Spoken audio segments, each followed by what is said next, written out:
Just like January, February was also a bit uncharacteristic this year. It seems we experienced every other thing except love in the month of love.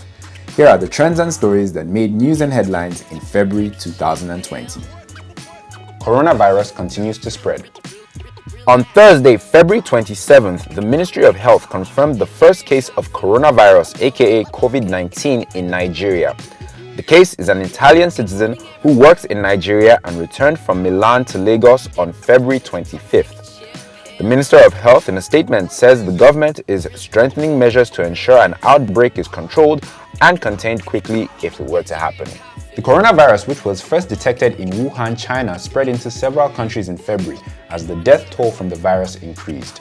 The virus, which was first detected in December 2019, was declared a global health emergency in February and was given the code name COVID-19 by the World Health Organization. Co for corona, V for virus, D for disease, and 19 for the year the virus originated. On February 2nd, the first death from the virus outside China was reported in the Philippines. By February 12th, 175 people aboard the Diamond Princess cruise ship docked in Japan were also reportedly infected. On Valentine's Day, February 14th, Egypt became the first African country to report a case of the virus, and France reported Europe's first fatality. With cases being reported and the death toll rising from infections, countries like Russia have banned flights coming in from China, while some other nations decided to quarantine visitors from China. Countries with confirmed cases so far include America, Canada, the United Kingdom, Germany, Italy, France, Sweden, Australia, Russia, Japan, India, and Egypt, amongst others. Skinny Girl in Transit returns for Season 6. Fans of Skinny Girl in Transit were over the moon in the second week of February when it was announced that the hit TV series would return on Valentine's Day. The Ndani TV show, which enjoyed phenomenal success over the past few years and has made stars out of its actors, returned for its 6th season and picked up from where it left off last season, with Tiwa and Mide experiencing their lives as newlyweds and their families adjusting to the changes. With there being only so much Tiwa and Mide can get up to now that they're married, audiences can expect to see more storylines developed around other characters like Shalewa and Mohammed, Didi, Daring, and Wasilat. And who knows, they might just pull a Fast and Furious on us and bring back a character or two from the past. The show is arguably Nigeria's most successful web series and is one of many these days, as other banks with lifestyle YouTube channels have also developed various series of their own, a trend that GT Bank pioneered with Ndani TV. So it seems befitting that Skinny Girl in Transit should be the best of the bunch. Within a few days of the premiere, the first episode of the current season reached #1 on YouTube's trending page in Nigeria. Catch Skinny Girl in Transit on Fridays at noon on YouTube. Lagosians kick against the Okada ban. On Saturday, February 1st, the ban of motorcycles and tricycles, popularly known as Okada and Kekes, took effect in certain areas and many major roads in Lagos State. The announcement was made in January by the Lagos state officials, who said reasons for the ban were the high rate of crimes and alarmingly high rates of accidents and deaths connected to the Okadas and Kekes. Lagosians protested and spoke out against the ban after it took effect, citing that it's greatly increased the hardship of citizens who now have even more trouble getting around the city. Many were particularly angry because it has rendered many riders unemployed and could also lead to a high increase in crime rates in the city. Startups like Okada, Opay, and MaxNG were also affected, and they appealed to the Lagos state government to consider regulating the riders instead of banning them altogether. However, the Lagos state government stood their ground and reiterated that the ban would not be lifted and that additional approved buses would be put in place on the roads to make up for the banned Okadas and Kekes. Lag Ferry was also introduced in February as an alternative for Lagosians to commute via the state's waterways. However, Lagosians are still trying hard to adjust to the changes in life and transport from the Okada ban. Gayle King gets death threats after interview. CBS This Morning anchor Gayle King received threats to her life and safety after an interview she had with WNBA star Lisa Leslie, where she asked questions about the recently deceased basketball star Kobe Bryant's sexual assault case in 2003 in Colorado. The criminal complaint against Kobe Bryant had been dropped by his 19-year-old accuser after an out-of-court settlement had been reached, but many viewers of the interview felt that Gayle King had no business bringing it up in a line of questioning that was about remembering the late basketball star's legacy. Stars Snoop Dogg and Ari Lennox were singled out for having very vocal, angry responses to what Gayle said in the interview, and many felt their comments were threatening Gayle King with violence.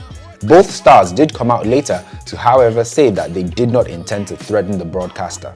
However, other members of the public did threaten Gayle King, and in an interview, her best friend Oprah said that Gayle has been receiving death threats and now moves around with security as a result. May I say she is not doing well because she has now death threats and has to now travel with security, and she's feeling very much attacked.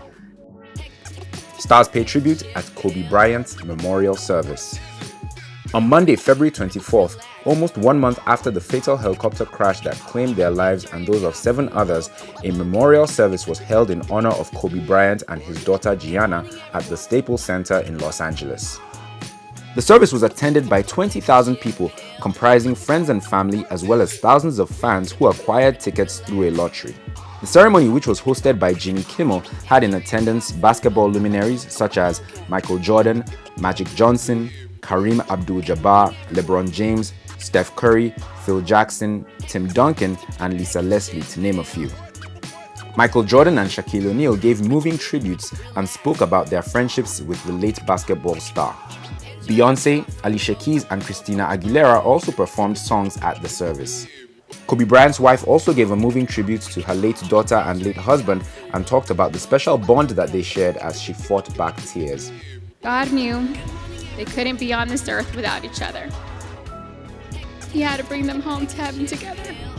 May you both rest in peace and have fun in heaven until we meet again one day.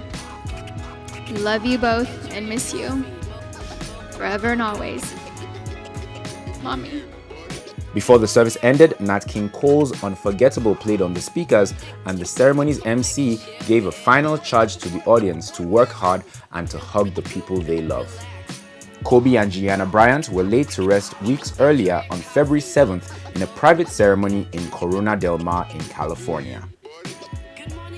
Burna Boy makes bold statement on social media. Afrofusion megastar and recent Grammy nominee Burna Boy appears to be back to his controversial ways yet again on social media after a long break. In February, the singer, while responding to a tweet, said he is the best after Fela and that no one paved the way for him. These were his words. "Nobody paved ish for me. Everybody they find them own. I've been out here. If you knew the way they made us look weak by begging and paying the Western world to like us, you will see that no table was set, and I'm the one that brought you the respect you currently enjoy."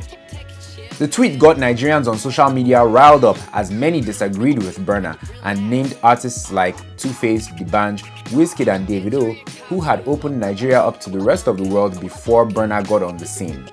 So many felt it was inaccurate for him to say that no one paved the way for him. The singer stuck to his words and even tweeted a second time days later, pretty much saying the same thing and also having some choice words for anyone who feels otherwise. A few people believe it was a PR move, however, and an attempt by Burna's camp to show that they're not fazed by the recent Grammy loss and that he's still the dominant Nigerian artist both home and abroad. America's travel ban on Nigeria. The Trump administration announced on January 31st that effective February 21st, Nigeria and 5 other countries will be added to its travel ban list.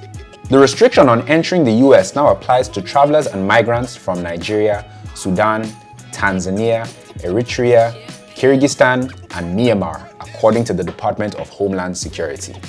The reasons for the ban range from a variety of factors, including insufficient passport security and information sharing about criminals. However, the policy doesn't completely ban all citizens from the countries mentioned, but rather limits access to certain kinds of visas.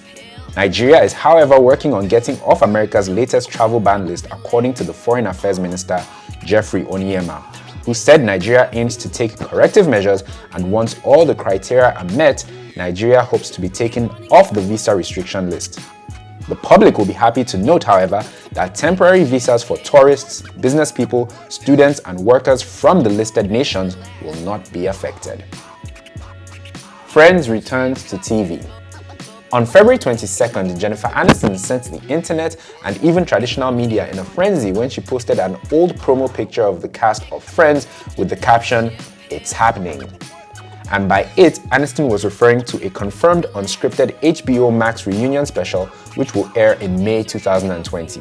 The hit TV show Friends, which ran for 10 seasons, ended 16 years ago in 2004, but its reruns have still been doing well as syndication and royalties have kept its makers smiling to the bank even till now. So why do a reunion now, you say? Well, the show left Netflix in January and is heading to Warner Media's new platform HBO Max in May and will feature all 236 episodes of the show, along with the much talked about reunion special for which each of the 6 actors will be paid, wait for it, $2.5 million. Not a bad day's job for just sitting around with your former co-workers and talking about your old job. The reunion special wasn't exactly what Friends fans were expecting, as we'd been hoping for a Friends movie for years, but I guess we'll just have to settle for the one where they all get back together.